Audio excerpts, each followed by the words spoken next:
पहुंच चुके हैं प्रधानमंत्री नरेंद्र मोदी और यहां पर उनका संबोधन चल रहा है। आप भी मौसम का मजा लीजिए।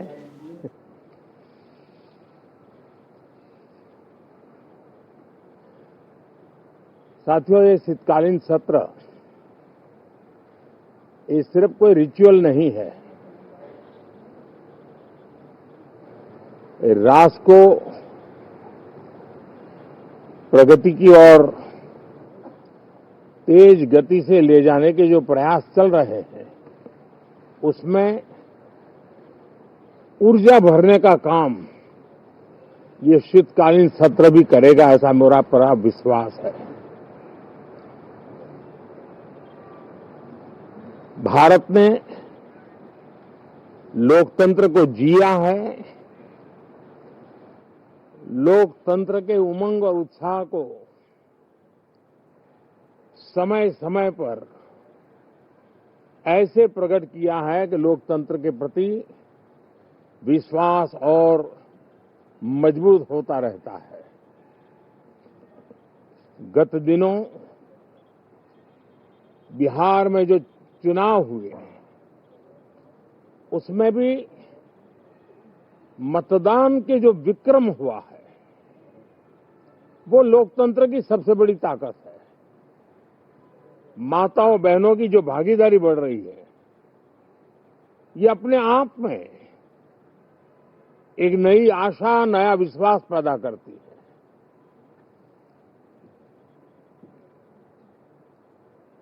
एक तरफ लोकतंत्र की मजबूती और इस लोकतांत्रिक व्यवस्थाओं के भीतर अर्थतंत्र की मजबूती, इसको भी दुनिया बहुत बारीकी से देख रही है। भारत ने सिद्ध कर दिया है, डेमोक्रेसी कैन डिलीवर। जिस गति से आज भारत की आर्थिक स्थिति नई ऊंचाइयों को प्राप्त कर रही है, विकसित भारत के लक्ष्य की ओर जाने में ये हमें नया विश्वास तो जगाती है, नई ताकत भी देती है। साथियों, ये सत्र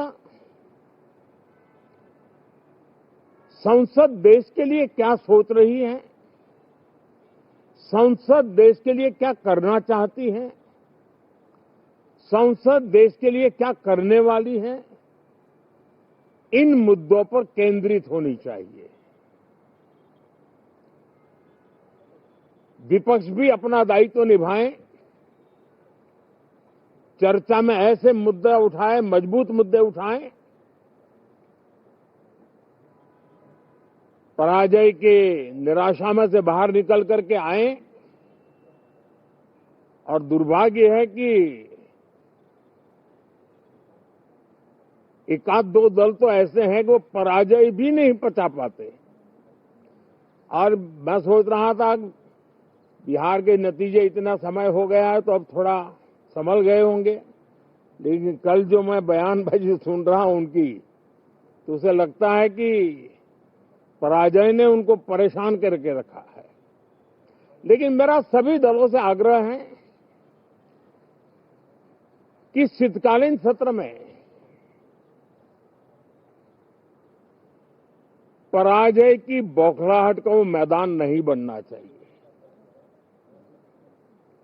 और ये शीतकालीन सत्र विजय के अहंकार में भी परिवर्तित नहीं होना चाहिए।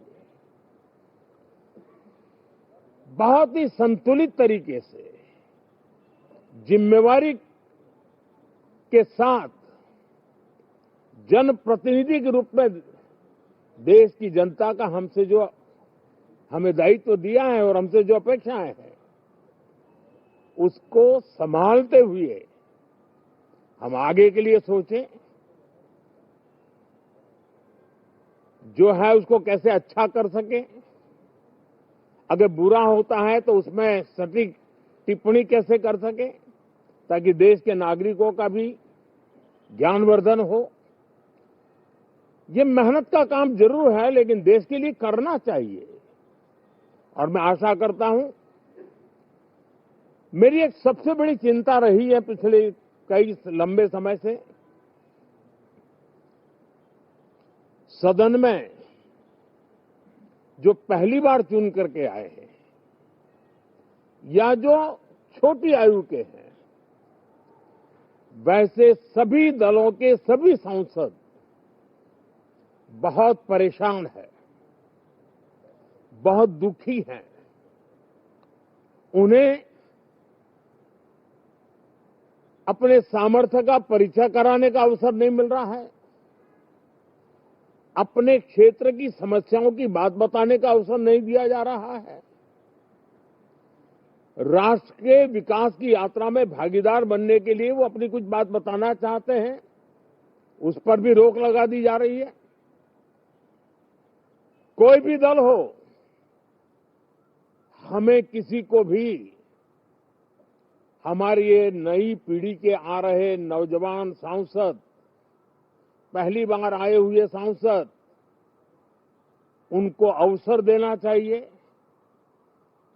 उनके अनुभवों का हमें सदन को लाभ मिलना चाहिए। इस नई पीढ़ी के अनुभव सदन के माध्यम से राष्ट्र को भी लाभान्वित करेंगे। और इसलिए मेरा आग्रह रहेगा कि हम इन चीजों को गंभीरता से लें। ड्रामा करने के लिए जगह बहुत होती है, जिसको करना है करते रहें। यहां ड्रामा नहीं, डिलीवरी होनी चाहिए। नारे के लिए भी जितने नारे बुलवाने हैं, वो पूरा देश खाली पड़ा है। जहां पराजित होकर के आए वहां बोल चुके हो, जहां अभी पराजय के लिए जाने वाले हो वहां भी बोल दीजिए। लेकिन यहां तो नारे नहीं, नीति पर बल देना चाहिए, और वो आपकी नीयत होनी चाहिए। साथियों, हो सकता है राजनीति में नेगेटिविटी कुछ काम आती होगी, लेकिन अल्टीमेटली नेशन बिल्डिंग के लिए कुछ सकारात्मक सोच भी होनी चाहिए। नेगेटिविटी को जरा अपनी मर्यादाओं में रख करके नेशन बिल्डिंग की तरफ ध्यान दें, ये मेरी अपेक्षा रहेगी। साथियों, ये शीतकालीन सत्र एक और कारण से भी महत्वपूर्ण है। हमारे नए माननीय सभापति जी आज से हमारे उच्च सदन का मार्गदर्शन उनका शुरू हो रहा है। मैं उनको शुभकामनाएं देता हूं। साथियों, जीएसटी रिफॉर्म्स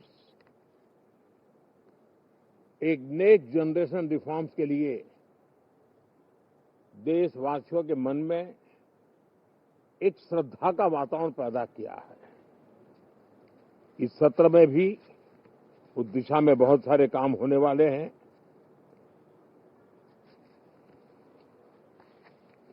हमारे देश का एक, हमारे मीडिया के मित्र कभी अगर एनालिसिस करेंगे तो उनको ध्यान में आएगा कि पिछले कुछ समय से हमारे सदन को या तो चुनावी का वार्मिंग अप के लिए उपयोग किया जा रहा है, या तो पराजय की बौखलाहट करने को निकालने के लिए उपयोग किया जा रहा है। अब मैंने देखा है कुछ प्रदेश ऐसे हैं कि सत्ता में रहने के बाद इतनी एंटी इनकम्बेंसी है कि वो वहां जनता में जा नहीं पा रहे हैं, वहां लोगों के बीच जाकर के अपनी बात बता नहीं पा रहे हैं, और इसलिए सारा गुस्सा या सदन में आकर के निकालते हैं और सदन को अपने उस राज्य की राजनीति के लिए इस्तेमाल करने की नई परंपरा को कुछ दलों ने जन्म दिया है। अब उन्होंने एक बार चिंतन करना चाहिए कि पिछले 10 साल से ये जो खेल खेल रहे हैं, देश स्वीकार नहीं कर रही इन पद्धतियों को। तो अब थोड़ा बदलें, अपनी रणनीति बदलें। मैं टिप्स देने के लिए तैयार हूं उनको कैसे परफॉर्म करना चाहिए, लेकिन कम से कम सांसदों के हकों पर तराप मत लगाइए। सांसदों को अभिव्यक्ति का अवसर दीजिए। अपनी निराशा और अपने पराजय पे सांसदों को बलि मत बनाइए। मैं आशा करता हूं कि इन जिम्मेवारियों के साथ हम सब चलें, लेकिन मैं देश को विश्वास देता हूं कि राष्ट्र प्रगति की राह पर चल पड़ा है। राष्ट्र नई ऊंचाइयों को पार करने की दिशा में आगे बढ़ रहा है और ये सदन भी उसमें एक नई ऊर्जा, नया सामर्थ्य भरने का काम करेगा। इसी विश्वास के साथ बहुत बहुत धन्यवाद। संसद भवन से प्रधानमंत्री नरेंद्र मोदी को आप सुन रहे थे। बिहार में लोकतंत्र की बड़ी जीत का जिक्र उन्होंने अपने संबोधन में किया और सत्र विजय के अहंकार में ना बदले। प्रधानमंत्री ने कहा यहां ड्रामा डिलीवरी नहीं होनी चाहिए, ड्रामा के लिए बहुत से जगह होते हैं। प्रधानमंत्री ने ये बड़ी बातें अपने संबोधन में कही है। आज से शीतकालीन सत्र की शुरुआत हुई है और सत्र के शुरू होने से पहले प्रधानमंत्री ने संबोधित करते हुए इन तमाम बड़ी बातों का जिक्र किया है। आपको बता दें कि 19 दिन में कुल 15 बैठकें होने वाली हैं और शीत सत्र में 10 नए बिल पेश होंगे। हालांकि विपक्ष ने अपनी पूरी तैयारी की है सरकार को घेरने के लिए। तमाम ऐसे मुद्दे हैं जिस पर हंगामा भी देखने को मिल सकता है और एसआईआर का भी मुद्दा उठाया जा सकता है। दिल्ली में प्रदूषण का भी मामला उठ सकता है। इसके अलावा बीएलओ की मौत पर भी विपक्ष ने सरकार को घेरने की पूरी तैयारी की है। तो देखिए, ड्रामा डिलीवरी का जिक्र उन्होंने किया है अपने संबोधन में। कहा है कि ड्रामा के लिए बहुत सारे जगह होते हैं, यहाँ पर ड्रामे की जरूरत नहीं है। लोकतंत्र के प्रति विश्वास को मजबूत रखिए। भारत ने लोकतंत्र को जिया है। प्रधानमंत्री ने यह भी अपने संबोधन में कहा कि राष्ट्र को तेजी से ले जाने का काम लगातार किया जा रहा है। विपक्ष अपना दायित्व निभाए, ना कि यहाँ पर ड्रामे करें। संसद में विपक्ष जरूरी मुद्दों को उठाए। उन्होंने ये भी कहा कि विपक्ष पराजय के निराशा से बाहर आए। पराजय ने विपक्ष को परेशान कर रखा है। बिहार में भी उन्होंने लोकतंत्र की बड़ी जीत का जिक्र किया है।